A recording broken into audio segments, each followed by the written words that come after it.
প্রিয় দর্শক, সবাইকে প্রীতি এবং শুভেচ্ছা জানিয়ে শুরু করছি এটি নিউজের নিয়মিত আয়োজন নিউজ আওয়ার এক্সট্রা। আমরা কৃতজ্ঞতা জানিয়ে আজকের অনুষ্ঠান শুরু করতে চাই, কারণ প্রতি রাতে দেখেন বলে আমরা আপনাদের সামনে আসি। আপনারা জানেন যে বিশেষ করে রাজনীতিতে আমরা সাম্প্রতিক সময় দেখছি যে একটা আশার আলো দেখছি, কিন্তু হঠাৎ করে সাম্প্রতিক সময়ে বেশ কিছু মন্তব্য এবং বেশ কিছু নাম নিয়ে আবারও বিভ্রান্তিকর পরিস্থিতির আমরা শুনছি, দেখছি এবং গণমাধ্যমে আমরা প্রতিদিনই সে ধরনের খবর পরিবেশন করছি। আপনাদের শুধু মনে করিয়ে দিতে চাই যে ইতিহাসের যে জনক বলা হয়ে থাকে, যার হাত ধরে এই পৃথিবীতে ইতিহাস এসছে এবং বলা হয়ে থাকে হেরোডোটাস তার নাম, এবং তার একটি বিখ্যাত মন্তব্য যে ইতিহাসের শিক্ষা এই যে ইতিহাস থেকে কেউ শেখে না। বাংলাদেশের রাজনৈতিক পরিস্থিতি সাম্প্রতিক সময় সেটি নিয়ে এরকম একটি মন্তব্য করলে আমার মনে হয় খুব বেশি মন্তব্য করা হয় কিনা আমরা বিশেষজ্ঞদের কাছ থেকে শুনবো। এবং আপনারা নিশ্চয়ই জানেন যে একজন সাবেক বিচারপতির বয়স কমিয়ে সংবিধান পরিবর্তন করা হয়েছিল এবং তার প্রেক্ষিতে আন্দোলন হয়েছিল, তার পরিপ্রেক্ষিতে 1/11 এসেছিল এবং তার পরিপ্রেক্ষিতে রাজনীতিবিদেরা বাংলাদেশের চরম একটা খারাপ সময় অতিবাহিত করেছিল। আমরা সেই ধরনের একটা পরিস্থিতি আসছে বা আসবে সেটি বলতে চাই না, কিন্তু এ ধরনের বক্তব্য আমরা সাম্প্রতিক সময়ে শুনছি। এবং আপনারা জানেন যে রাষ্ট্রপতির নির্বাচন কমিশনের কে প্রধান হবে, সেই সার্চ কমিটির কে প্রধান হবে, বিএনপির পক্ষ থেকে কে এম হাসানকে বলা হয়েছে, আবার বিএনপি বলছে সেটি তারা বলেননি, এবং সেটি নিয়ে নানান কথার মারপ্যাচ আমরা দেখছি। আমরা কথা বলবো, কিন্তু আমরা যে কথাটি বলতে চাই যে আসলে ইতিহাসের শিক্ষা এই যে ইতিহাস থেকে কেউ শেখে না, আসলেই আমরা কিছু শিখলাম কিনা সেই বিষয় নিয়ে আমরা কথা বলবো। আমাদের আজকের অনুষ্ঠানে আমরা আমন্ত্রণ জানিয়েছি জাসদের কার্যকরী সভাপতি মুক্তিযোদ্ধা মাইনুদ্দিন খান বাদল এমপি। স্যার, আপনাকে স্বাগত জানাচ্ছি। আমরা আমন্ত্রণ জানিয়েছি উপাধ্যক্ষ মোহাম্মদ আব্দুল শহীদ এমপি, জাতীয় সংসদের সাবেক চিফ হুইপ এবং মুক্তিযোদ্ধা। আপনাকে স্বাগত জানাচ্ছি আজকের অনুষ্ঠানে। আমরা বিএনপির প্রশিক্ষণ বিষয়ক সম্পাদক কে এম মোশাররফ হোসেন, আপনাকে আমন্ত্রণ জানিয়েছি এবং শুভেচ্ছা জানাচ্ছি। আমরা যে কথা বলছিলাম প্রিয় দর্শক, যে সাম্প্রতিক সময়ে একটি নাম কিংবা পরস্পরের মধ্যে যে আস্থার একটি জায়গা তৈরি হয়েছিল, আবারও সেই একটি নাম নিয়ে আবারও একটি বিতর্কের জায়গা, এবং এর গতি প্রকৃতি নিয়ে নানান বিশ্লেষণ তো আছেই, এবং এর বাইরেও আমরা বাংলাদেশের যে ব্র্যান্ডিংটি দেখছি, যে বিশ্বব্যাপী বাংলাদেশের একটা প্রশংসাসূচক সামগ্রিক চিত্রটি দেখি, কিন্তু প্রধানমন্ত্রী আজকে বলেছেন যে বাংলাদেশের এত প্রশংসার আড়ালে কোনো ষড়যন্ত্র আছে কি না, কিংবা 1975 সালে বঙ্গবন্ধুকে যখন হত্যা করা হয় তখনও কিন্তু বাংলাদেশের জিডিপি অর্জন প্রায় 7-এর উপরে ছিল, কিন্তু তারপরে এই ধরনের দুঃখজনক ঘটনা বাংলাদেশে ঘটেছে। সব কিছু মিলে আমাদের আজকের অনুষ্ঠান আমরা শুরু করছি। আমরা বাদল ভাই আপনাকে দিয়ে অনুষ্ঠান শুরু করতে চাই, কিন্তু এই যে খামোখা বিতর্ক আমরা দেখি, যে একটা ভালো পরিবেশকে একেবারে পরস্পর প্রতি আস্থা টাস্থা, আপনার কি মনে হয় না যে রাজনীতি এতে করে আবারও একটা ছিটকে পড়ার একটা সম্ভাবনা থাকে? এখন বর্তমান মুহূর্তে ওরকম কোনো চান্স নাই। মানে right at the moment 2017 it is a different Bangladesh, different political situation. সুতরাং অনেকে এটা নিয়ে নানা রকম মনের সুখে কাব্য রচনা করতে পারবেন, বাট এটাকে ডিস্টেবিলাইজ করার মতো কোনো সিচুয়েশন আমি দেখি না, নাম্বার ওয়ান। নাম্বার টু, মানে অহেতুক কতগুলো বিষয়ে গুরুত্ব দেওয়ার দরকার নেই। আপনি নাম চাইছেন, সেই আমি কথাটা এভাবে বলি, আপনি নাম চাইছেন, বিএনপি তো নুরা পাগলা থেকে শুরু করে যে কোনো কেউ নাম দিতে পারে, সো হোয়াট টু ইউ, নাম তো দিতেই পারে তারা। আর ওই নাম দেওয়ার মধ্যে দিয়ে নতুন করে তো তার আইডেন্টিটি প্রমাণ করার কিছু নাই। What is BNP, what is her identity, সেইটা তো এক্সপোজড হয়ে গেছে। সুতরাং বিএনপি নিশ্চয়ই মুক্তিযুদ্ধের পক্ষের বা মুক্তিযুদ্ধের চেতনা সম্পন্ন একজন লোকের নাম দেবে, সেটাই বা আপনি প্রত্যাশা করতে গেলেন কেন? সুতরাং সেই অর্থে এটা আমি কোনো ইম্পর্টেন্ট বিষয় মনে করি না। আমি বরঞ্চ বর্তমান মুহূর্তে মনে করি আই ডিফার উইথ আদেশ। আমার কাছে কেন জানি মনে হচ্ছে বিএনপির একটা বোধোদয় হয়েছে, ধাক্কা খেয়েও বোধোদয়টা হতে পারে। সেই বোধোদয়টা হলো যে যে রাজনীতিটা তারা অতীতে করেছে সেই রাজনীতি তাদেরকে পে করবে না। সো ইদানিংকালে যে সমস্ত বক্তব্য, সে সমস্ত বক্তব্যের পরিপ্রেক্ষিতে আমার কাছে সবসময় একটা জিনিস মনে হয়, তারা এগেইন রাজনীতির কেন্দ্রে প্রবেশ করার চেষ্টা করছে। কিন্তু এই দলটার প্রবলেম হলো নানা জায়গার নানা স্রোত একত্রিত হওয়া একটি দল। সুতরাং এই মুহূর্তে সকালে একটা ভালো কাজ করছে তো বিকেলে সেটা নিগেট করছে, বিকেলে আরেকটা করতেছে তো সকালে নিগেট করছে। সেই জন্য 2019-এর নির্বাচনকে কেন্দ্র করে সমগ্র জাতি কিন্তু 2019-এর নির্বাচনকে কেন্দ্র করে এগোতে শুরু করেছে।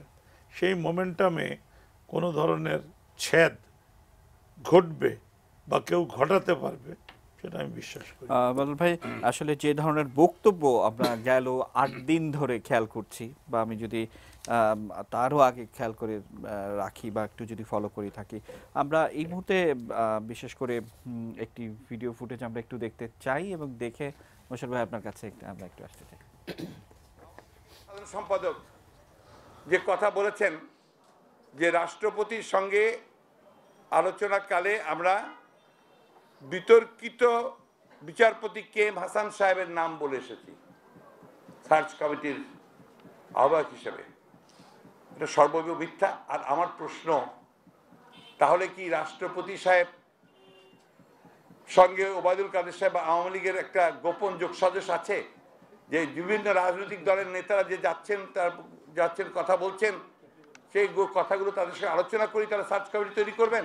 এ কথার উত্তর আমরা ওবায়দুল কাদের সাহেবের কাছ থেকে চাই, যে তাহলে কি রাষ্ট্রপতি সাহেব তাদের সঙ্গে আলোচনা করে এখন সার্চ কমিটি গঠন করবেন? তাই যদি হয়ে থাকে তাহলে সার্চ কমিটি গঠন করবার কোনো প্রয়োজন নেই। আর ওবায়দুল কাদের সাহেব যা বলেছেন সর্বৈব মিথ্যা, তিনি আমার মনে হয় এটা প্রত্যাহার করা উচিত। দ্বিতীয়ত হচ্ছে যে এই ধরনের সার্চ কমিটি এই দেশের মানুষ কখনোই মেনে নেবে না, এবং যদি আবার সেই আওয়ামী লীগের বসংবদ কোনো নির্বাচন কমিশন বা সার্চ কমিটি দেওয়া হয়, তাহলে সেই সার্চ কমিটি বা নির্বাচন কমিশনও এই দেশের মানুষ কখনোই মেনে নেবে না। বাদল ভাই, আপনারাও কিন্তু গিয়েছিলেন। হ্যাঁ, এখানে এক লাইনে বাংলাদেশের রাজনীতিবিদদের একটা বড় সমস্যা হলো, ট্রাকে যেমন ব্রেক থাকে না, ওনাদেরও ব্রেক থাকে না। উনি সোজা বলতে পারতেন আমরা KM হাসানের নাম বলিনি, ফ্ল্যাট ডেনায়াল বলিনি। যদি না বলে থাকেন আমরা বলিনি, এটা ঠিক না, আমরা বলিনি। কিন্তু ওইটাকে প্রিজাম্পশন ধরে নিয়ে রাষ্ট্রপতির সাথে যোগাযোগ, রাষ্ট্রপতির সাথে এই, রাষ্ট্রপতির সাথে ওই, এবং এ ধরনের কিছু হলে আমরা মানব না, এই যে বাকি যে মন্তব্যগুলো করলেন, সেই মন্তব্যগুলো অ্যাবসলিউটলি অনভিপ্রেত, সেই মন্তব্যগুলো অপ্রয়োজনীয়, সেই মন্তব্যগুলো সেই বাকচাতুর্য সমস্যার সৃষ্টি করে। জি, মোশাররফ ভাই আপনার মন্তব্য শুনতে চাই, কারণ বিএনপির মহাসচিবের সঙ্গে আপনার কথা হয়েছে, আপনি আমাকে বলছিলেন। তো সব কিছু মিলিয়ে মানে বাদল ভাইও যে কথাটিগুলো বললেন যে আসলে এটা পরিষ্কার বলে দিলেই হয় যে না, আসলে KM হাসানের নাম আপনারা প্রস্তাব করেননি, বা কি বলবেন? ধন্যবাদ আপনাকে। ধন্যবাদ শ্রদ্ধেয় দুই জাতীয় নেতা মাইনুদ্দিন বাদল এবং উপাধ্যক্ষ আব্দুল শহীদ, এবং আপনার ATN নিউজের অসংখ্য দর্শক শ্রোতাবৃন্দ। আসলে একটি জিনিস আপনাকে লক্ষ্য করতে হবে যে বিএনপির প্রস্তাবনাটা কি ছিল। আপনি দেখেছেন যে আমাদের নেত্রী, সাবেক প্রধানমন্ত্রী দেশনেত্রী খালেদা জিয়া যে একটি 13 দফা দিয়েছিল, বিএনপির পক্ষ থেকে কিন্তু বারবার বলা হয়েছে এই 13 দফাটাই মাননীয় মহামান্য রাষ্ট্রপতির কাছে হস্তান্তর করা হয়েছে, এবং বিএনপি বলেছে এটা হলো নির্বাচন কমিশন গঠনের ক্ষেত্রে বিএনপির প্রস্তাবনা। ভবিষ্যতে পাশাপাশি একটি কথা বলেছে, একটি অবাধ, সুষ্ঠু, নিরপেক্ষ নির্বাচনের জন্য নির্বাচনকালীন একটি সহায়ক সরকার আমরা চাই, যেটার রূপরেখা আমরা পরবর্তীতে দেব। তো এখানে আমার যতটুকু মনে হয়, আপনি যদি ওই 13 দফাটা একটু খুব মনোযোগ সহকারে দেখেন, সেখানে একটা জায়গায় বলা হচ্ছে কে চিফ ইলেকশন কমিশনার হবেন। সেখানে কিন্তু বলা আছে যে হাইকোর্টের সাবেক যারা বিচারপতি অবসরে গিয়েছেন তাদের মধ্যে ক্রম অনুসারে সবচেয়ে সিনিয়র যে, এখানে বিএনপি হয়তো আওয়ামী লীগ সেটাকে ধরে নিয়েছে, ওয়াদুল কাদের সাহেব ধরে নিয়েছে, কারণ আমার জানা মতে এখন যারা জীবিত আছেন তাদের মধ্যে হয়তো KM হাসান হয়তো সিনিয়র হতে পারে। সুতরাং এটা বিএনপির পক্ষ থেকে স্পষ্ট বলা হয়েছে, বিএনপি কোনো নাম প্রস্তাবনা এই ধরনের কোনো নাম করেনি। হয়তো ওই যে 13 দফার আলোকে হয়তো আওয়ামী লীগের পক্ষ থেকে এই কথাটি বলতে পারে। তারপরও বিএনপির মহাসচিব কিন্তু স্পষ্ট ভাষায় বলেছে যে এটা ওবায়দুল কাদের সাহেব এটা কিন্তু আসলে তাকে যেভাবে আহ্বান জানিয়েছিলেন এটা উনি আজকেও মিডিয়ায় বলা উচিত ছিল, কিন্তু সেই ধরনের কথা কিন্তু আসে নাই। বাদল ভাই যে কথাটি বললেন পরিষ্কার করে, বা কে এম হাসান কিংবা কে এম হাসানের ব্যাকগ্রাউন্ড আমরা যতটুকু জানি, কিংবা আরেকটি গুরুত্বপূর্ণ তথ্য আপনাদেরকে জানিয়ে রাখতে চাই, বিশেষ করে উইকিলিক্স যে সমস্ত তথ্য ফাঁস করেছিল ঠিক সেই মুহূর্তে সেই সময় বাংলাদেশের কে এম হাসান সম্পর্কে প্রায় 8 পৃষ্ঠার একটা নথি কিন্তু আমরা পেয়েছি, আমাদের হাতেও সেগুলো আছে। সেগুলো হয়তো আমরা আজকের অনুষ্ঠানে দেখানোর চেষ্টা করব। কিন্তু যে কথাটি বাদল ভাই বলছিলেন যে আসলে এটি পরিষ্কার বলে দিলেই হতো যে না, এখানে একটু আমরা ওবায়দুল কাদেরের আরেকটি ছোট্ট বক্তব্য শুনে এসে এখানে একটু যোগ করি যে বাদল ভাই অনেক অভিজ্ঞ রাজনীতিবিদ, যে নিশ্চয়ই আপনার মনে আছে যে তত্ত্বাবধায়ক সরকারের চিফ কে হবে এটা নিয়ে যখন একটা বিতর্ক চলছিল, তখন কিন্তু কে এম হাসান সাহেব লিখিত জানিয়েছে যে এই পদের জন্য আমি আগ্রহী। সুতরাং সেই লোককে আবার এখানে চিফ করা হবে, এই ধরনের প্রশ্ন তোলা সত্যি অবান্তর। মনে হয় না যে বিএনপি যথেষ্ট হোমওয়ার্ক না করে এই ধরনের না, বিএনপি তো বলেছে স্পষ্ট যে এই ধরনের নাম আমরা দেই নাই, বিএনপি তো না, স্পষ্ট আমি সেই বলেছে। কথা বলছি না, আপনি 13 দফার কথা বলছিলেন যে বিচারক যারা আছেন তারা অবসরপ্রাপ্ত সিনিয়র বিচারক যারা আছেন তারা এগুলো তারা বলছে একটা প্রস্তাবনা বলেছে, বিএনপি কিন্তু স্পষ্ট বলেছে যে আমরা যে প্রস্তাবনা দিয়েছি এটাই ফাইনাল না, এর চেয়েও যদি ভালো কোনো প্রস্তাবনা থাকে সেটা কি রাষ্ট্রপতি বলেছে ওবায়দুল কাদের বক্তব্য একটু শুনে আসতে চাই, তারপর আবার আপনার সঙ্গে সেই ডিসিশন নেওয়া যেতে পারে। তিনি বলছেন নাম পাঠান, তাহলে গোপনীয়তা ভঙ্গের বিষয় কেন এলো? বিএনপির গোপন কথা বলার জন্য বিএনপি যথেষ্ট। যাদেরকে নিয়ে সংলাপে গেলে তাদের সবাইকে কি মির্জা ফখরুল সাহেব আপনি বিশ্বাস করেন বিশ্বাস? অনেকেই মামলা আছে তো, জেল জুলুমের ভয়ে গোয়েন্দাদের কাছে ঘরের কথা পরকে বলে দেয়।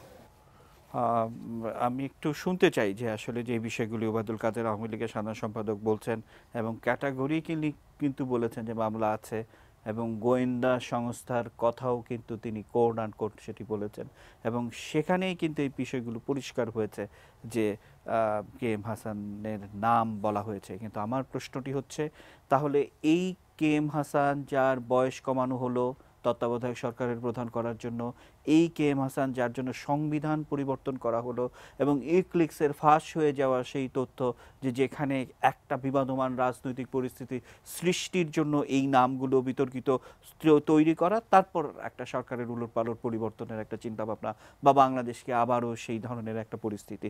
তো সব কিছু মিলে আমি শুরুতে যে কথাটি বলেছিলাম যে ইতিহাসের শিক্ষায় এই যে ইতিহাস থেকে কেউ শেখে না, কি বলবেন আপনি? ধন্যবাদ। আসলে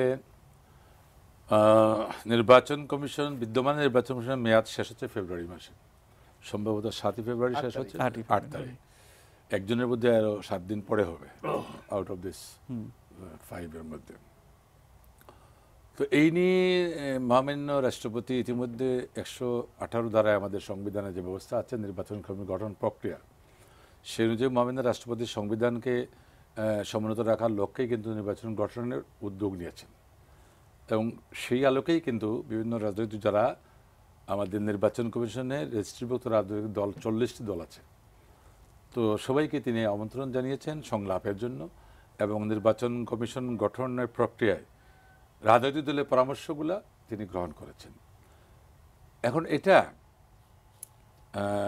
রাজনৈতিক বিতর্ক সৃষ্টি করার কোনো কারণ নয়, কারণ সংবিধানের গোপনীয়তার যে ব্যাপারটা আছে আর্টিকেল 148 3rd শিডিউলে বলা আছে, বিশেষ করে মাননীয় প্রধানমন্ত্রী রাষ্ট্রপতি যখন শপথ গ্রহণ করেন বা মাননীয় মন্ত্রীরা, তখন 2টা শপথ হয়, একটা হচ্ছে গোপনীয়তার শপথ আর একটা হচ্ছে সাধারণ শপথ, যেটা আমরাও এমপিরাও এগুলো করেছি।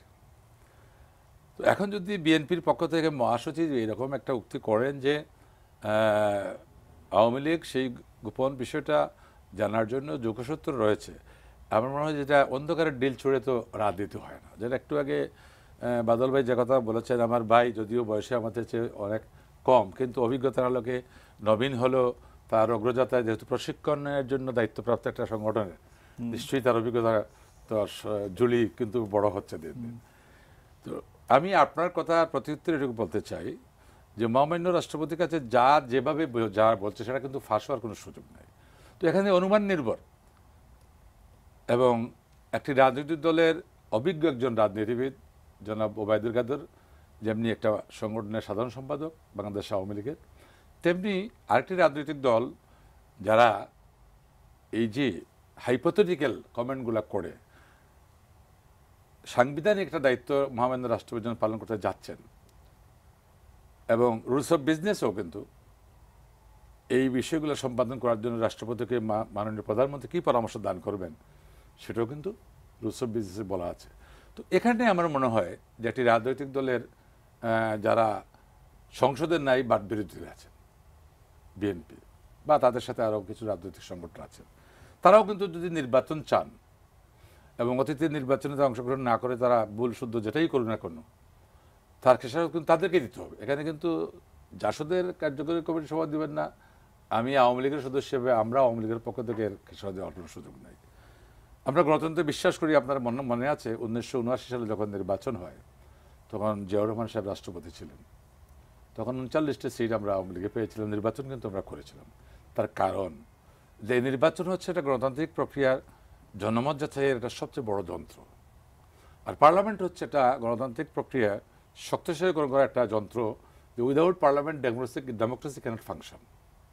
তো বিএনপির পক্ষ থেকে এরকম একটা প্রতিষ্ঠানের সাথে যুক্ত হয়ে কাজ করার জন্য তাদের যে মানসিকতা রাজনৈতিক, সেটা কিন্তু তাদের জন্মগতভাবে সেটা কিন্তু অর্জন তারা করেন নাই। এখানেই তাদের একটা আমি বলবো দৈন্যতা রয়েছে। সেই দৈন্যতা থেকে বেরিয়ে আসার জন্য অবশ্যই তাদের পক্ষ থেকে আরও এক্সারসাইজ করতে হবে, করে এই বিষয় নিয়ে যেটা নিয়ে আজকে আমি এক্সপারশন বলবো না, বাট একটা রাজনৈতিক দলের সম্পাদকে যে কথাটা বলেছেন তার প্রত্যুত্তরে কিন্তু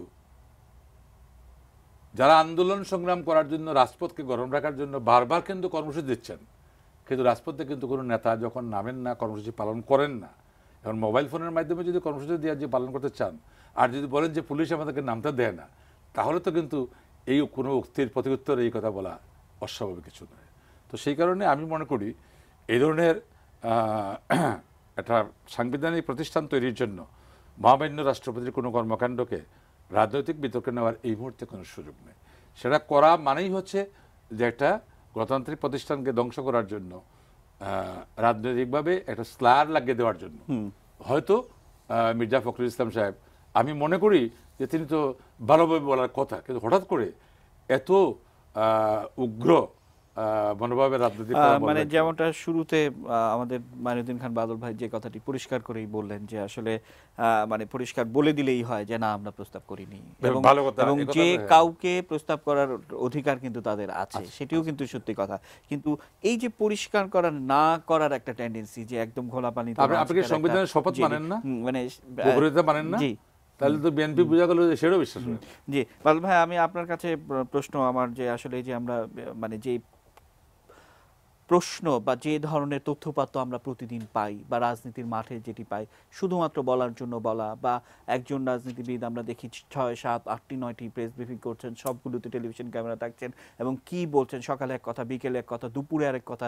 আপনার কি মনে হয় না যে এই অতি কথনে রাজনীতি খুবই খুবই হালকা হয়ে যাচ্ছে, যে একটা প্রফেশনালিজম আমরা দেখি না? আমি শুনবো আপনার কাছ থেকে, একজন দর্শক আছে, আমি প্রশ্নটি একটু নিয়ে নিতে চাই। দর্শক, আপনার নাম বলে প্রশ্নটি করুন। আমি জসিম বলছি মগবাজার থেকে। হ্যালো, জি আপনার প্রশ্ন করুন। আমার নাম হচ্ছে জসিম, আমি মগবাজার থেকে বলছি। আমি বলছি যে বাংলাদেশে বর্তমানে দুইটি রাজনৈতিক ধারা বিদ্যমান, একটা স্বাধীনতার পক্ষের, একটা বিপক্ষের। আমি বিএনপিকে দেখতে পাচ্ছি তাদের এখানে সমস্ত যারা স্বাধীনতা বিরোধী চক্র এটা অবস্থান নিয়েছে, যেটাকে বলা যায় অ্যান্টি স্টেট একটা প্ল্যাটফর্ম। যারা 7 নভেম্বর পালন করে বিপ্লব দিবস, তারা স্বাধীনতার নায়ককে হত্যা করেছে, ফাঁসি দিয়েছে। যারা বহুদলীয় গণতন্ত্রের কথা বলে তারা জামাতকে চালু করে কমিউনিস্ট পার্টিকে ব্যান করেছেন। যারা গোলাম আজমকে নাগরিকত্ব দিয়ে আপনার সাজকে প্রাইম মিনিস্টার বানিয়েছে, তারা মুক্তিযোদ্ধাদেরকে রাস্তার ফকির বানিয়ে যুদ্ধবাদীদেরকে গাড়িতে পতাকা উড়িয়েছে। এটা কি জাতির সাথে প্রতারণা নয়? আপনার প্রশ্নটি দর্শক, আমার প্রশ্ন হচ্ছে জাতিকে সিদ্ধান্ত নিতে হবে যে তারা মুক্তিযুদ্ধের পক্ষে না সপক্ষের। জি জি জি আমি বুঝতে পেরেছি। জি আপনি দর্শক, আমরা অনুষ্ঠানের এই পর্যায়ে নিচ্ছি ছোট্ট একটি বিরতি। এটি নিউজের সঙ্গেই থাকেন।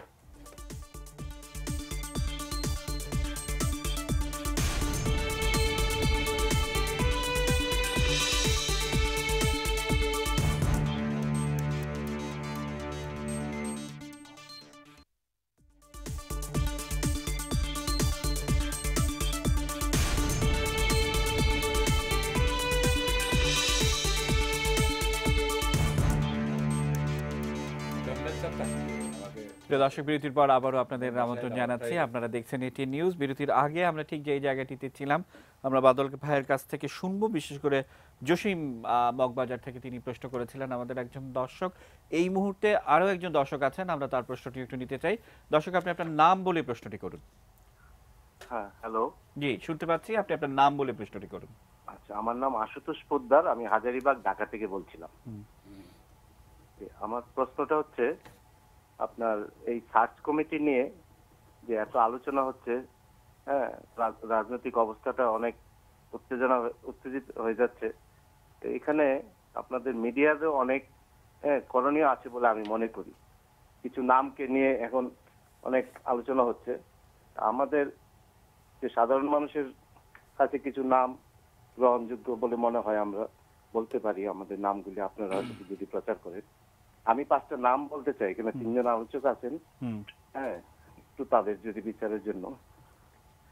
Doctor Badiul Alam Majumdar, doctor Sadat Hossain, doctor Tufail Ahmed, doctor Kalimullah Nazmul Haque, doctor Sharmin Murshid. আমি এই 5 জনের নাম সার্চ কমিটির সদস্য হিসাবে আমি আমার ব্যক্তিগত অভিজ্ঞতা থেকে বললাম, যদি আপনাদের বিবেচনার জন্য। ধন্যবাদ লাল ভাই। বিশেষ করে জসিম মগবাজার থেকে তার একটি প্রশ্ন এবং মন্তব্য আমরা কিন্তু বলতে পারি, এবং সেখানে কিন্তু একেবারে বাংলাদেশ মুক্তিযুদ্ধ 75-এর পর পরিবর্তন এবং পরবর্তীতে আমরা যে ধারাবাহিকতা দেখেছি বাংলাদেশের রাজনীতিতে, একেবারে সেই রাজাকারদের গাড়িতে পতাকা দেওয়া শুরু করে সবকিছুই কিন্তু মানে তিনি বলার চেষ্টা করেছেন। 7ই নভেম্বরের কথাও কিন্তু বলেছেন। সবকিছু মিলে বাংলাদেশের রাজনীতিতে এই জায়গাগুলো কিন্তু আছে, কিন্তু আমরা কিন্তু বারবারই এই জায়গাগুলো ভুলে যাই কেন? আমি এখানে একটা কথা বলি। আপনার এই অনুষ্ঠানে আরো কয়েকবার বলেছে, আপনার দেশটার গ্রাউন্ড রিয়েলিটি কি? গ্রাউন্ড রিয়েলিটিটা হলো যে আমি কিংবা উনি মুক্তিযুদ্ধের যে চেতনায় বিশ্বাস করি, সেই চেতনায় বিশ্বাস করে না, সেই চেতনাকে সেভাবে ধারণ করে না, এ ধরনের প্রচুর মানুষ দেশে আছে। এটা আপনাকে প্রথমে মাথায় নিতে হবে। আমি আরো একবার বলেছিলাম যে 1970 ইলেকশনে আওয়ামী লীগের পরে ভোটের হিসেবে দ্বিতীয় পার্টি ওয়াজ জামাত ইসলাম, এবং পরবর্তী পর্যায়ে বঙ্গবন্ধুর মর্মান্তিক মৃত্যুর পরে যারা ক্ষমতায় এসছেন, তারা প্রতিক্রিয়ার শক্তিটাকে শ্রীবৃদ্ধি সাধন করে বর্তমান বাস্তবতাটা হলো যে, আমি if my word is correct, আপনার মুক্তিযুদ্ধের চেতনাকে আপনার মতো ধারণ করে না এ ধরনের মানুষের সংখ্যাও, ভোটারের সংখ্যাও 35 to 40%। This is a reality.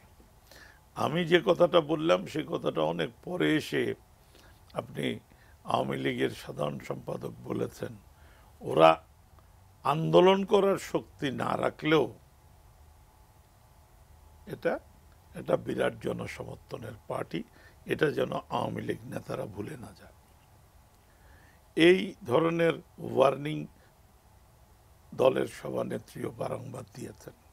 Now the very pertinent question হলো, এই 35-40% লোককে আপনি কি করবেন?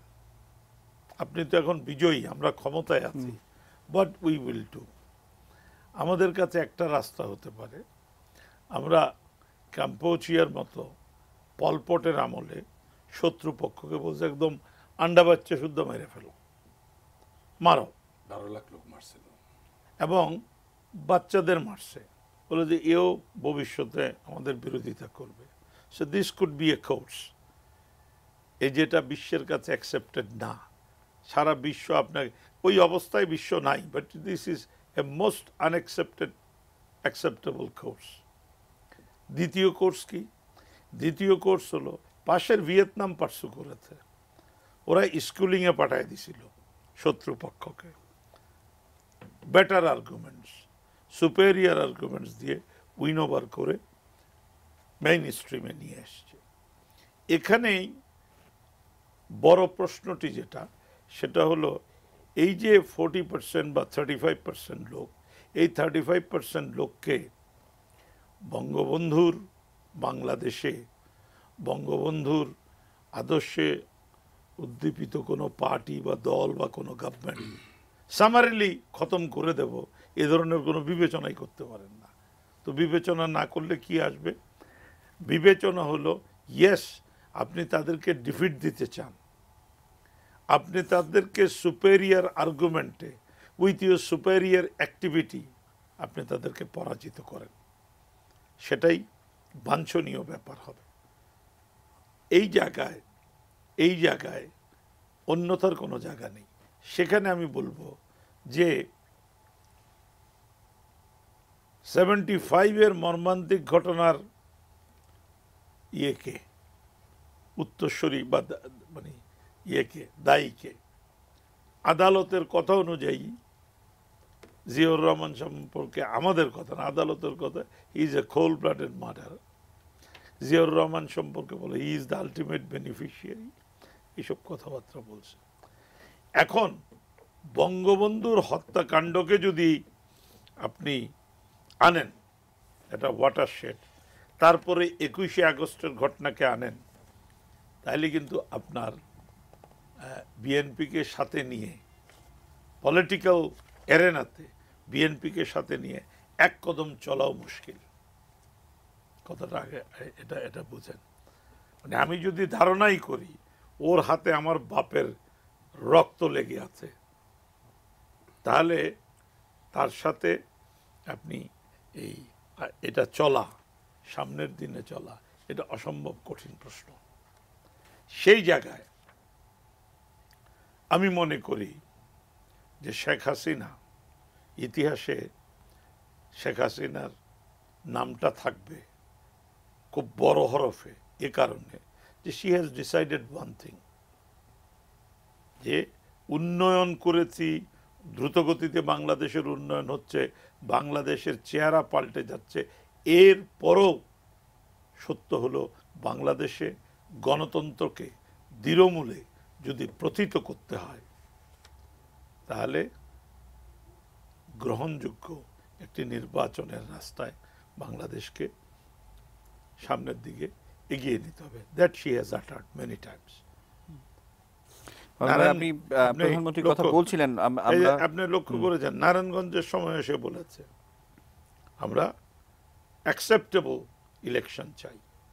সুতরাং প্রশ্নটা যেটা আছে, এই যে অবিলাস, যে দেশটাকে একটা জায়গায় এনেছি, দেশটার মধ্যে যারা বসবাস করছে, ইয়েস আমি বিএনপিকে ডিফিট দিতে চাই, ইয়েস আমি দিতে চাই, আমি ডিফিটটা দিতে চাই ময়দানে with my superior activities and superior arguments and superior actions, not by stick, not by other things. বল ভাই, মাননীয় প্রধানমন্ত্রীর আজকের একটি বক্তব্য আমরা একটু দেখে নিতে চাই। এটা শেষ করছি। এবং এটা যদি আপনি করতে চান, তাহলে এই যে কথাবার্তা যেগুলো হচ্ছে, এগুলো বালখিল্যতা, এগুলোর কোনো প্রয়োজন নাই। এটা আমি আধা পয়সার গুরুত্ব দেব না।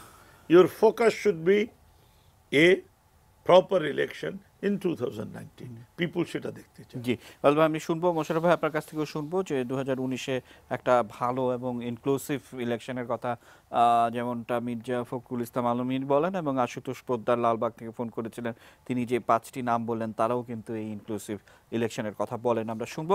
আমরা আসলে প্রধানমন্ত্রী আজকের যে বক্তব্যটি দিয়েছেন তা সেটি একটু ব্যতিক্রম। তিনি বলছিলেন যে বিশেষ করে 75 সালে যখন বঙ্গবন্ধুকে হত্যা করা হয় তখন কিন্তু জিডিপি 7.7+ ছিল এবং আমরা খোঁজ নিয়ে দেখেছি যে 7.16 সেই সময়ে জিডিপি ছিল। আমরা মাননীয় প্রধানমন্ত্রীর বক্তব্যটা শুনে এসে আপনাদের বক্তব্য শুনবো। সবসময় এটাই চিন্তা হয় যে যখনই বাংলাদেশের মানুষ খুব ভালো থাকে, স্বস্তিতে থাকে, বাংলাদেশের উন্নতি হয়, তখনই যেন ষড়যন্ত্র আরও বেশি শুরু হয়। কারণ 15ই আগস্টের ঘটনা যখন ঘটেছিল, বাংলাদেশ কিন্তু তখন মানুষের খাদ্য অভাব ছিল না, সমস্ত খাদ্যের দাম কমে গিয়েছিল, মানুষের ক্রয় ক্ষমতার আওতার মধ্যে এসেছিল। তখনও কিন্তু আমাদের প্রবৃদ্ধি ওই জাতির পিতার আমলে প্রথম 7 ভাগে উন্নীত হয়েছিল। তখন বাংলাদেশ যে এত দ্রুত একটা যুদ্ধের ভয়াবহতা কাটিয়ে উঠে উন্নয়নের পথে অগ্রযাত্রা শুরু করবে এটা অনেকে বিশ্বাসই করতে পারেনি, ভাবতেই পারেনি। ঠিক ষড়যন্ত্রটা কিন্তু তখনই ঘটল। কাজে এখনও আমরা যখন আবার একটা উন্নয়নের পথে এগিয়ে যাচ্ছি, হ্যাঁ আন্তর্জাতিক বিশ্ব খুব প্রশংসা করছে, সব করছে, খুব ভালো কথা, কিন্তু ওই প্রশংসা শুনে মন গলা এটা আমার স্বভাব না। বরং সেখানে আবার কোনো সন্দেহের কিছু আছে কিনা সেটাও আমাদের চিন্তা করতে হবে যে বাংলাদেশ একটা দেশ এভাবে এগিয়ে যাবে এটা হয়তো অনেকেই নিতে পারবে না। আমাদের শত্রু বাইরে না, ঘরের শত্রুই বিভীষণ। কারণ ওই 75-এর পরে যারা ক্ষমতায় ছিল আর ক্ষমতাকে ভোগ করে যারা অর্থ সম্পদ বানিয়েছে, যারা এতিমের টাকাটাও চুরি করে খেয়েছে, তাদের কাছে ক্ষমতাটাই তো সব, আর তো কিছু বুঝে না তারা, তাতে দেশ গোল্লায় যাক। তারা দেশের বদনাম করতেই ব্যস্ত, তারা কিভাবে দেশের ক্ষতি করবে সেই চিন্তাই তারা থাকে। কাজে এরা যে ওই সেই 2013, 14, 15 মতো আবারও তারা কিছু করবে না, এটা কিন্তু এই ধারণা মানে এই আশঙ্কা কিন্তু রয়েছে যে আবারও কিছু করবে না, এটা কিন্তু না, হয়তো আবার আরেকটা আঘাত তারা করতে পারে বা চেষ্টা করবে। তবে আমি এটুকু বলতে পারি যে জনগণ আমাদের সাথে আছে আর জনগণই মূল শক্তি।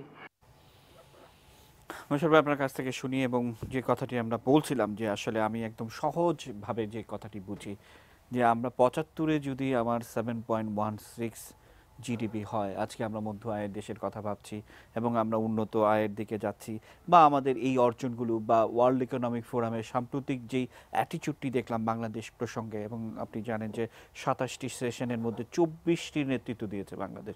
অতএব এইগুলো তো আমরা 75, 76, 77-ই আমরা করতে পারতাম, তাহলে বাংলাদেশের অবস্থানটা কোথায় যেত এই সময়গুলোতে? আপনার কি মনে হয় না যে এখানেও নানা কেন্দ্রিক ষড়যন্ত্রের রাজনীতি, বা আমরা আজকে যে বিষয়গুলো নিয়ে বলছি যে খামোখা বিতর্ক সৃষ্টি করে আমরা পিছনে দিকে যাওয়ার চেষ্টা করছি? আমার মনে হচ্ছে যে আলোচনার মূল বিষয়টা ছিল কে এম হাসানকে কেন্দ্র করে নির্বাচন কমিশন, কিন্তু এর সাথে যেন মানে খুব কৌশলে 75-এর সাথে এটা রিলেটেড করে দেওয়া হচ্ছে। আমার মনে হয় যে আজকে আলোচনার বিষয়ের সাথে এটা সামঞ্জস্যপূর্ণ নয়। কারণ আপনি অর্থনৈতিক অবস্থা ভালো হলেই যে দেশের অবস্থা ভালো, এটা কোন মানদণ্ড আপনি বিচার করবেন?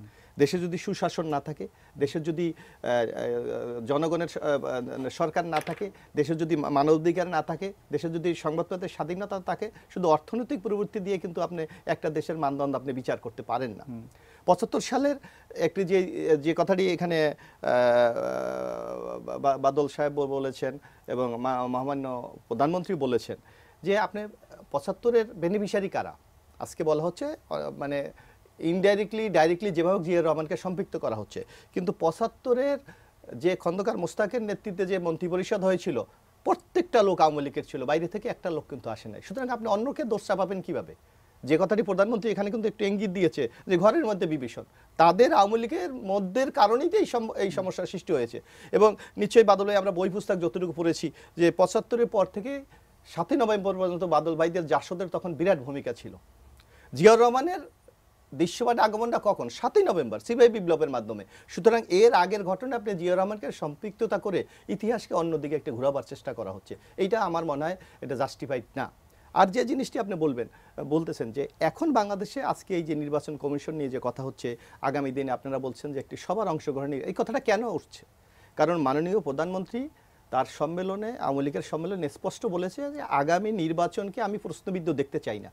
তাহলে আগে 2014 সালে যে নির্বাচন হয়েছে নিশ্চয়ই প্রশ্নবদ্ধ ছিল, যে নির্বাচন বাংলাদেশের বাইরে কোথাও গ্রহণযোগ্যতা পায়নি, যার জন্য বাংলাদেশের সামনে এখন একটি মূল সংকট যে একটা প্রতিনিধিত্বশীল সরকার আগামী দিনে আসতে হবে, যাতে বাংলাদেশের সকল রাজনৈতিক দল অংশগ্রহণ করে তাদের নিজেদের নির্বাচিত প্রতিনিধি আগামীতে নির্বাচিত করতে পারে। আর আপনি যে আরেকটি কথা বলেছেন যে আজকে যেখানে দেখেন যেভাবে হোক, আওয়ামী লীগরা বলেছে যে 153 জন এমপি একটা গভর্নমেন্ট ফর্ম করতে 151 জন লাগে, সেখানে 153 আগে মানে নির্বাচনের আগেই গভর্নমেন্ট কে হবে এটা নির্ধারিত হয়ে গেছে। তো সেই ক্ষেত্রে আপনি সুশাসন বলেন, মানবাধিকার বলেন অথবা উন্নয়ন বলেন, এগুলি দিয়ে তো আপনার একটি দেশের অর্থনৈতিক উন্নতি হচ্ছে, এটাকে আপনি এই মানদণ্ডে বিচার করতে পারবেন না। মানে আমার যে প্রশ্নটি, বা আপনি হয়তো বোঝার চেষ্টা করছেন একজন দর্শক জসিম মগবাজার থেকে হ্যাঁ, তিনি বলেছে, কিন্তু আমি তাকে এই বলি। প্রশ্নটি করেছে। না, আমি জবাব দিই, আমি একটু নাম্বার 2 হচ্ছে মোশাররফ ভাই, আপনার বুঝতে হবে, আপনারা যেমন সুশাসনের কথা বলেন, আপনারা কি বলছেন, মানবাধিকারের কথা বলছেন, এবং উন্নয়ন এখন একটা ফ্যাক্টরি নয়, এরকম একটা বিষয়। এই দেশে বিএনপির শাসনামলও আমরা কিন্তু দেখেছি, হ্যাঁ। হ্যাঁ বাক্সে ভোট দিন, না বাক্সে ভোট দিন। আমি জানি না আপনার বয়স কত তখন ছিল, আমরা কিন্তু দেখেছি না বাক্সে ভোটের ব্যাপারে কোনো প্রচারণাই চালানো যাবে না। এবং সেই চিটাগংয়ের বাদল ভাই আরো ভালো করে বলতে পারবেন, চিটাগংয়ের সে সময়কার ডিসি, তার অসাধারণ একটি বই আছে, এবং সেই বইতে বলা আছে যে কিভাবে নির্বাচনকে ম্যানিপুলেট করা হলো। আমার প্রশ্ন হচ্ছে যে 7.16 1975 সালে বাংলাদেশের গ্রোথ জিডিপি, সেই দেশটাকে বঙ্গবন্ধুকে হত্যার মাধ্যমে কোথায় নিয়ে যাওয়া হলো, সেই দায় কি রাজনীতিবিদরা নেবে না? অবশ্যই নিতে হবে। নিতে হবে, সেই সৎ সাহস না, থাকতে হবে। সেই রাজনীতি অবশ্যই নিতে হবে না, আমি বলি, কিন্তু আমি একটু আপনার কাছ থেকে একটু শুনে নিতে চাই। আমি একটু যোগ করি, সেই ইতিহাসের ধারাবাহিকতা যদি শুধু আপনি একটি লোকের উপর চাপিয়ে দেন, একটি দলের উপর, যে তারা রাজাকে পুনর্বাসিত করেছে। আজকে নুরু মাওলানা রাজাকারকে কারা জাতীয় পতাকা দিয়েছে? আমি আসবো আপনার কাছে। ফাইজুল হক রাজাকার, একটা সে আইডেন্টিফাই রাজাকার, তাকে কে মন্ত্রী বানিয়েছে? এগুলি তো আমাদের সমাজে বলতে হবে। জি, আমরা আসবো এই বিষয়গুলো নিয়ে। একজন দর্শক আছেন, আমরা প্রশ্নটি নিতে চাই। দর্শক, আপনি আপনার নাম বলে প্রশ্নটি করুন। জি, আসসালামু আলাইকুম। জি, আসসালামু আলাইকুম, আমি মাহাদি নীলফামারী থেকে বলছিলাম। জি, আমার প্রশ্ন হলো, এই যে তত্ত্বাবধায়ক সরকার, নির্বাচন কমিশন, এই বিষয়গুলা বিএনপি যে দাবি, এই দাবির সাথে জনসম্পৃক্ততা তেমন নেই বললে চলে, কারণ এখন বাংলাদেশের মানুষ উন্নয়নমুখী, উন্নয়নের দিকে। তো আমার প্রশ্ন হলো যে এই যে বিএনপির এগুলা বিষয় নিয়ে বিএনপির একটা মৃত্যুপায়, বিএনপির একটা জনবিচ্ছিন্ন দলকে বিএনপি প্রতিনিধি মিডিয়াতে নিয়ে এসে তাদের এই যে আন্দোলন, মৃত্যুপায় আন্দোলনকে পুনর্জীবিত না করে বরং আমাদের বিভিন্ন উন্নয়ন কাজগুলো কেন ধীরে গতিতে হচ্ছে, কেন হচ্ছে না, এলিভেটেড মেট্রো রেল, এগুলো কতদূর হচ্ছে না। আজকে দেখলাম মিডিয়াতে যে চীন নাকি বিভিন্ন প্রকল্প থেকে সরে যাচ্ছে। তো ওই প্রকল্প উন্নয়ন কর্মকাণ্ডগুলো সংশ্লিষ্ট ব্যক্তিকে নিয়ে এসে যদি এগুলা আলোচনা করা যেত, তাহলে কি দেশের বেশি উপকার হতো না? জি, আপনার প্রশ্নটি বুঝতে পেরেছি। এবং তিনি বলছিলেন যে আসলে এই ডেভেলপমেন্ট ওয়ার্কের কোন কোন প্রজেক্ট কেন কোথায় থেমে আছে সেগুলো নিয়ে আলোচনা করলে হয়তোবা দেশের অনেক বেশি। স্যার, আপনার কাছে একটু আসতে চাই, যে বিষয়গুলো নিয়ে আমরা বারবার মানে প্রশ্নের সম্মুখীন হই, বা এই যে সুশাসনের কথা বলছিলেন, কিংবা মানবাধিকারের কথা বলছিলেন, এবং উন্নয়ন না গণতন্ত্র, এগুলো একটা, বা আমরা KM হাসানের কথা বলছি, বা এগুলোকে একটা নতুনভাবে ইস্যু করা, বা নির্বাচন কমিশন যাকেই আমরা দেই না কেন, বা আওয়ামী লীগ দেয় না কেন, সরকার দেয় না কেন, আমরা হয়তো একটা বড় আন্দোলন করে তুলব, এরকম হুমকি ধামকি। কিন্তু বেসিক যে প্রশ্নটি, যে 7.16 আমার জিডিপি ছিল, সেই দেশকে আমরা কোথায় নিয়ে গেলাম, এই প্রশ্ন কি কেউ তুলবে না? বা এর জন্য আমরা কাকে দায়ী করব? স্যার, আমি কি একটা ছোট্ট বিরতি নিয়ে আসবো, তাহলে একটু সময় আপনি বেশি পাবেন। দর্শক, অনুষ্ঠানের পর্যায়ে নিচ্ছি ছোট্ট বিরতি। এটি নিউজের সঙ্গে থাকুন।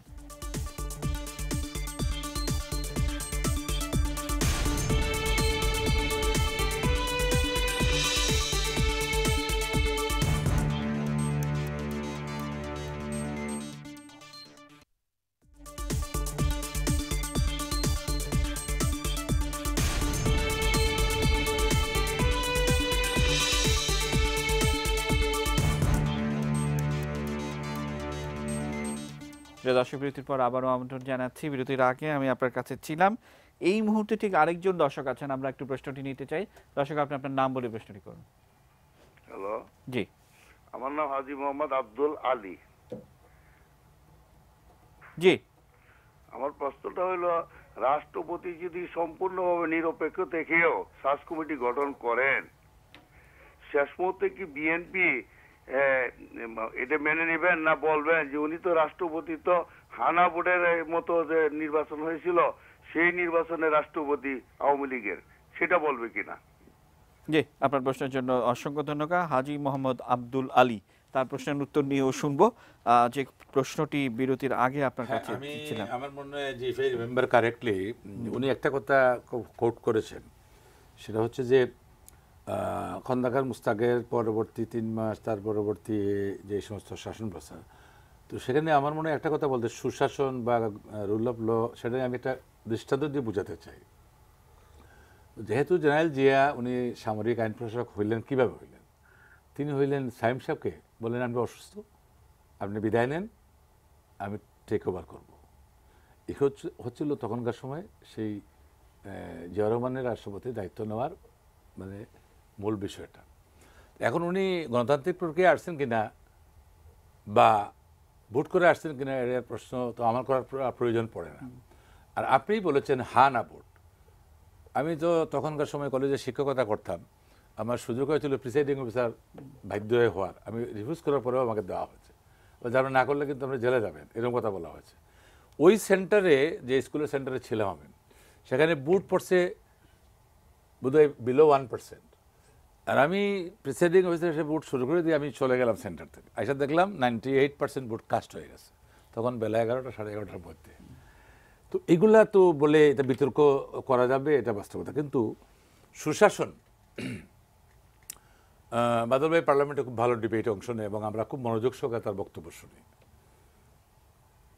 সে যেটাই বলুক, এটা পক্ষে যাক আর বিপক্ষে যাক, পার্লামেন্টারি ডেমোক্রেসির একটা নিয়ম হচ্ছে যে ডেমোক্রেসি স্ট্রঙ্গার কখন হয়? যখন parliament exist, rule of law exist, good governance is there, media is there, civil society there. এখন এই 5টা টুলসের মধ্যে আমি সংক্ষিপ্ত 1 মিনিটে শেষ করতে পারবো।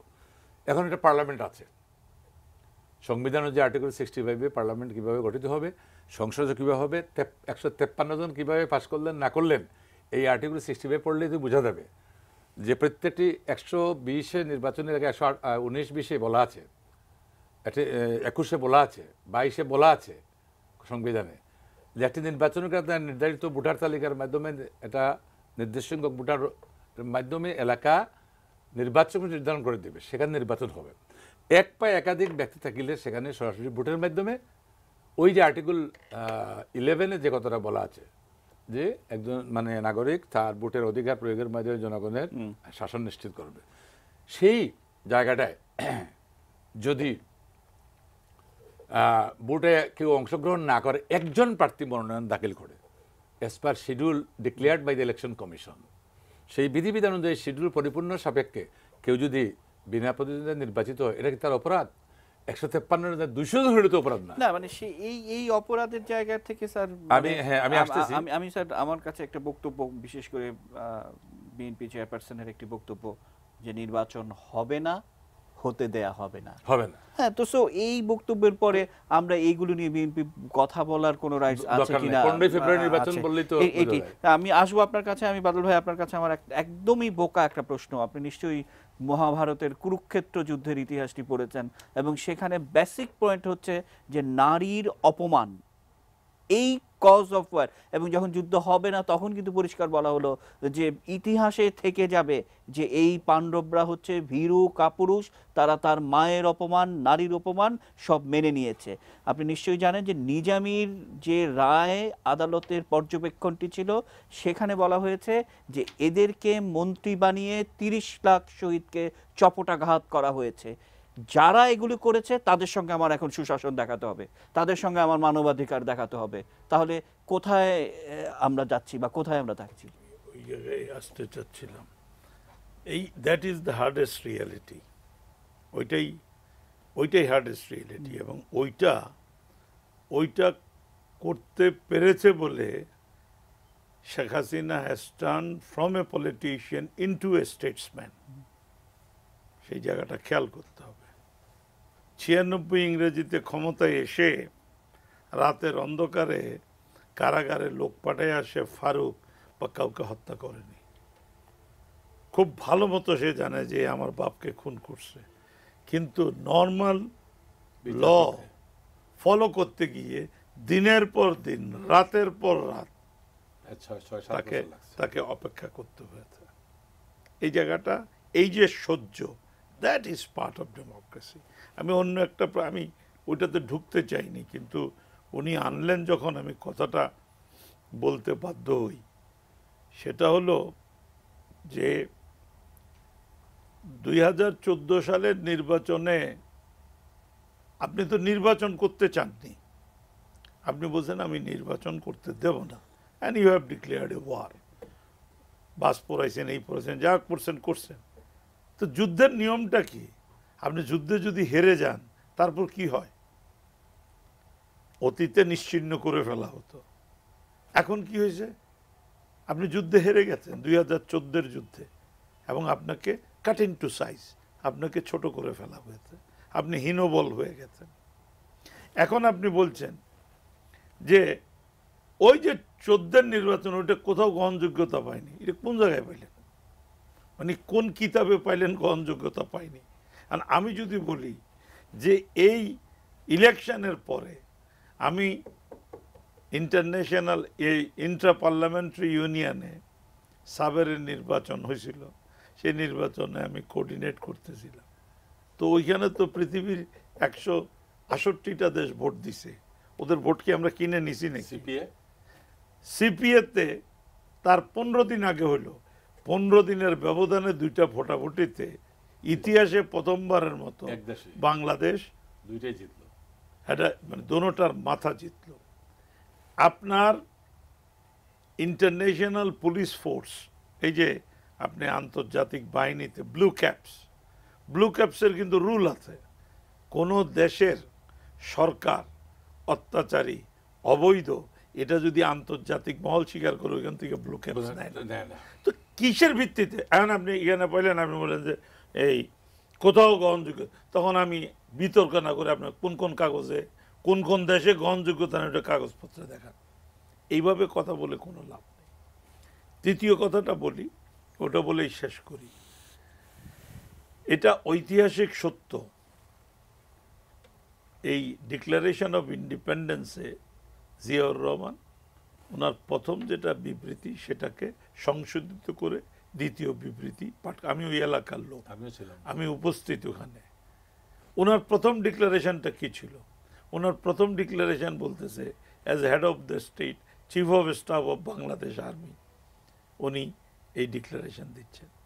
তাহলে আমার কথা হলো, পাকিস্তান সেনাবাহিনীর একজন মেজর, আপনি বাংলাদেশেই ছিলেন, আপনি কন্টিনিউয়াসলি মুভমেন্ট দেখেছেন, কি ঘটছে আপনি জানেন, আপনি নিজে head of the state declare করেন কেন?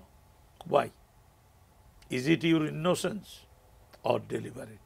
ইতিহাস কিন্তু এগুলোর জবাব চাইবে কোনোদিন। ইজ ইট ডেলিভারেট অর এটা আপনি জানতেন না বলে? এবার আপনার জানা উচিত ওই একই সময় নাইজেরিয়ার বায়োফ্রাতে একটা মুভমেন্ট চলছিল, এবং ওই মুভমেন্টের চরিত্রকে বলা হচ্ছিল সিসেশনিস্ট মুভমেন্ট। সুতরাং টোটাল মুক্তিযুদ্ধের ভিত্তিটাই হলো জনপ্রতিনিধিত্বের ভিত্তি, এবং সেই ভিত্তির উপর দাঁড়িয়ে এই যুদ্ধটা পরিচালিত হয়েছে। তা আপনি নিজের হেড অফ দ্য স্টেট বলেন কেন? আচ্ছা, আপনি বললেন এইটা ওনার ভুল হয়ে গেছে, বুঝেন নাই। এর কয়েকদিন পরে আপনি তেলিয়াপাড়াতে ওই যে মিটিং হলো সমস্ত কমান্ডারদের, সেক্টর টেক্টর হয় নাই, কমান্ডারদের মিটিং হলো তেলিয়াপাড়া চা বাগান। সেই চা বাগানের মিটিং আপনি কি বলছেন? সেই তেলিয়াপাড়ার চা বাগানের মিটিংয়ে বলছেন যে আমরা যারা সামরিক বাহিনী আছি আমরা এই যুদ্ধটা পরিচালনা করব। আপনি তো করেননি। এই যে মুজিবনগর গভর্নমেন্ট জনপ্রতিনিধি, তাদের অধীনে যে যুদ্ধটা পরিচালিত হয়েছে, যে রাজনৈতিক যুদ্ধ, আপনার স্টেটমেন্টটা ছিল যে আপনি এই ওয়ার কাউন্সিলের প্রস্তাব করেছে। সো এই যে কথা বলছে, আপনার তো কনসিস্টেন্ট ক্যারেক্টারের একটা কনসিস্টেন্ট করেছে। And I want to put a fundamental question. ঠিক আছে, ওর নাম কি? খন্দকার মোস্তাক, আওয়ামী লীগের নষ্ট চরিত্রের লোকরা চলে গেছে, সেটা যখন বলবেন, কেউ যদি সেটা বলে, সাথে সাথে দর্শকদের বলতে হবে ওই আওয়ামী লীগে 4টা এমন চরিত্র আছে, আমি ওই জেলখানার ওই রুমটাতে মানে জেল খেটেছি, 4টা চরিত্র আছে যারা রীতিমতো উন্মাদ কণ্ঠে চিৎকার করে বলেছে, তাদেরকে যখন বলা হয়েছে ক্ষমতা, প্রধানমন্ত্রিত্ব, নাইলে মেরে ফেলবো, দে হ্যাভ চুজেন ডেথ, তারা মৃত্যুকে স্বীকার। এইটা পৃথিবীর খুব কম পার্টি বলতে পারবে যে নেতার জন্য অন্য 4 প্রধান নেতা মৃত্যুকে বেছে নিচ্ছে। সো ছোট করবেন না, ওই ধরনের ছোট আলোচনার মধ্যে দিয়ে you will not win anything. যারা খন্দকার মোস্তাকের সাথে গেছে ইতিহাসের পাতা এখন নাম পর্যন্ত নাই, ভবিষ্যতে তাও থাকবে না। কিন্তু আমি যে প্রশ্নটা মানে আনি, যেই জন্য নামটা আসলো সেই প্রশ্নটা হলো যে 1975-এর 15ই আগস্ট যেদিন জাতির পিতাকে মারা হচ্ছে, আপনাদের জবাব দিতে হবে না কে কি ছিলেন? আপনার রাষ্ট্রীয় দায়িত্ব না? You have not killed the president of Awami League, you have killed the president of the country. Under oath তাকে প্রোটেক্ট করা। আপনি প্রোটেকশনের কি করছেন প্রোটেকশনের? ইতিহাস সাক্ষী দেয় যে you are young officers, if you can do it. এটা আমি করতে পারি। যে কারণে আমরা শুরুতে বলেছিলাম যে আসলে সেজন্য আমি কিন্তু আলোচনাটা আনতে চাইনি।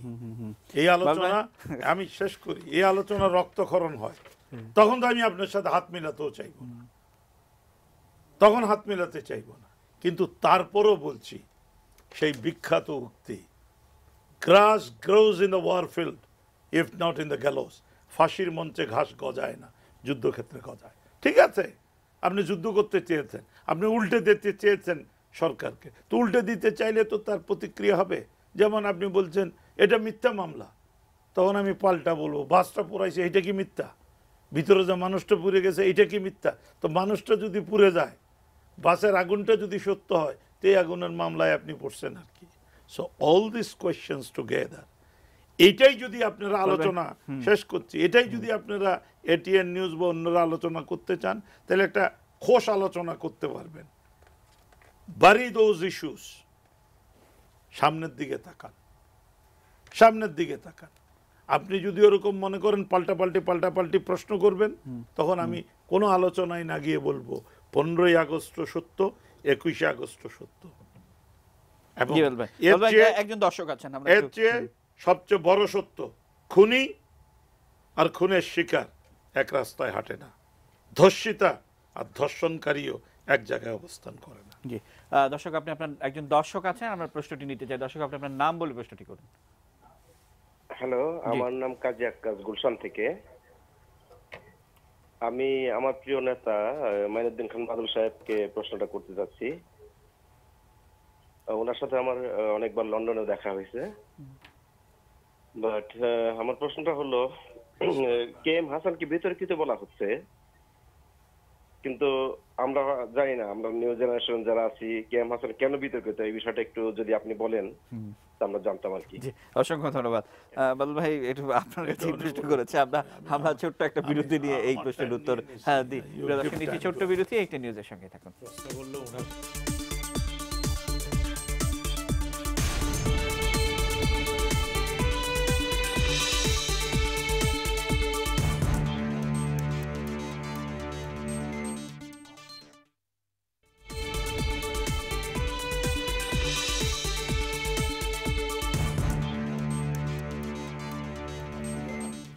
দর্শক, বিরতির পর আবারও আমরা আমন্ত্রণ জানাচ্ছি। আমরা অনুষ্ঠানের একেবারে শেষ ধাপে চলে এসেছি। আমরা একেবারেই হাতে একেবারে সময় কম। মোশাররফ ভাই, হাজী মোহাম্মদ আব্দুল আলী, তার একটা প্রশ্ন কিন্তু ছিল যে এই সার্চ কমিটি বা যেই নামই আসুক না কেন, তাহলে এই যে কে এম হাসান নিয়ে একটা বিতর্ক দেখছি, তাহলে তো একটা ক্ষেত্র প্রস্তুতি হলো যে যার নামই আসুক তাহলে এটা আমরা মানবো না, বা এই ধরনের একটা বক্তব্য শোনা যাবে।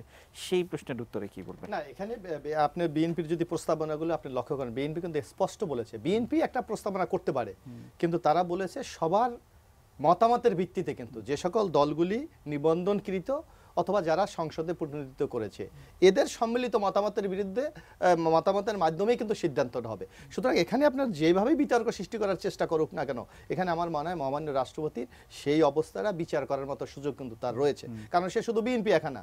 এর মধ্যে মাননীয় বিরোধী দলের আগের চিফ হুইপ সাহেব বলেছেন যে নিবন্ধনকৃত সকল দলের সাথে তো আলোচনা শেষ, সুতরাং বিএনপি একটা প্রস্তাব দিতে পারে। বিএনপিরও কিন্তু প্রস্তাব আছে যে সর্বসম্মতিক্রমে যেই নামটা বেশি আসবে সেটা আপনি নির্বাচন করবেন। সুতরাং এটা নিয়ে প্রশ্ন তোলার কোনো সুযোগ নেই। মানে বিষয়টি হচ্ছে এরকম যে সর্বসম্মতি যতক্ষণ না হবে ততক্ষণ পর্যন্ত মানে এই আলোচনা বা এই সার্চ কমিটি চলতে থাকবে, বসতে থাকবে, যেতে থাকবে, এরকম অনন্তকাল হয়তো চলবে? না, অনন্তকাল হবে কেন? অনন্তকাল কেন?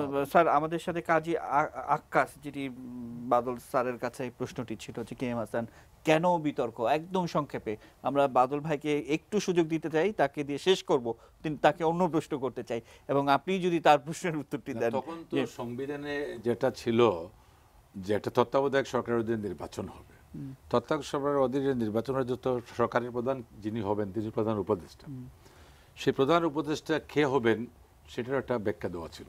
ওই ব্যাখ্যার মধ্যে জ্যেষ্ঠতম একজন বিচারক আপিল বিভাগের বা প্রধান বিচারপতি যিনি, তিনি মানে ইমিডিয়েট পাস্ট, তিনি অরাজনৈতিক ব্যক্তি বা নিরপেক্ষ হইতে হবে, দল নিরপেক্ষ।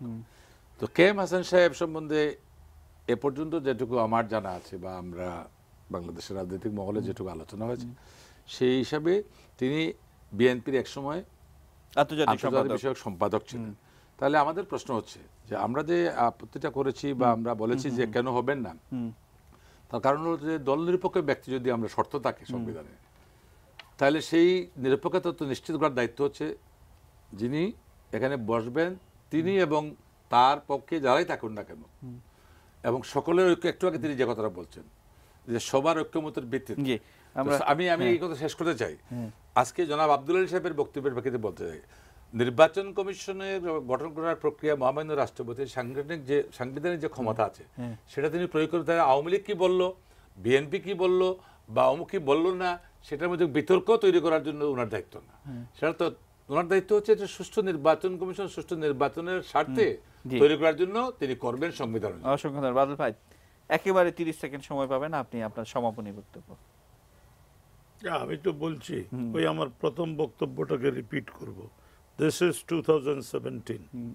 Bangladesh is firmly rooted with development, with advancement, even to the commitment of democracy.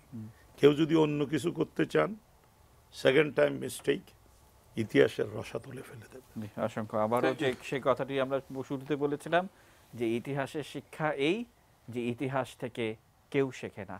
প্রিয় দর্শক, সাথে থাকার জন্য ধন্যবাদ। এই অনুষ্ঠানটি সকাল 9:30 পুনঃ প্রচারিত হয়। দেখার আমন্ত্রণ জানিয়ে শেষ করছি। শুভরাত্রি। আজকে কিন্তু একটা দিন 24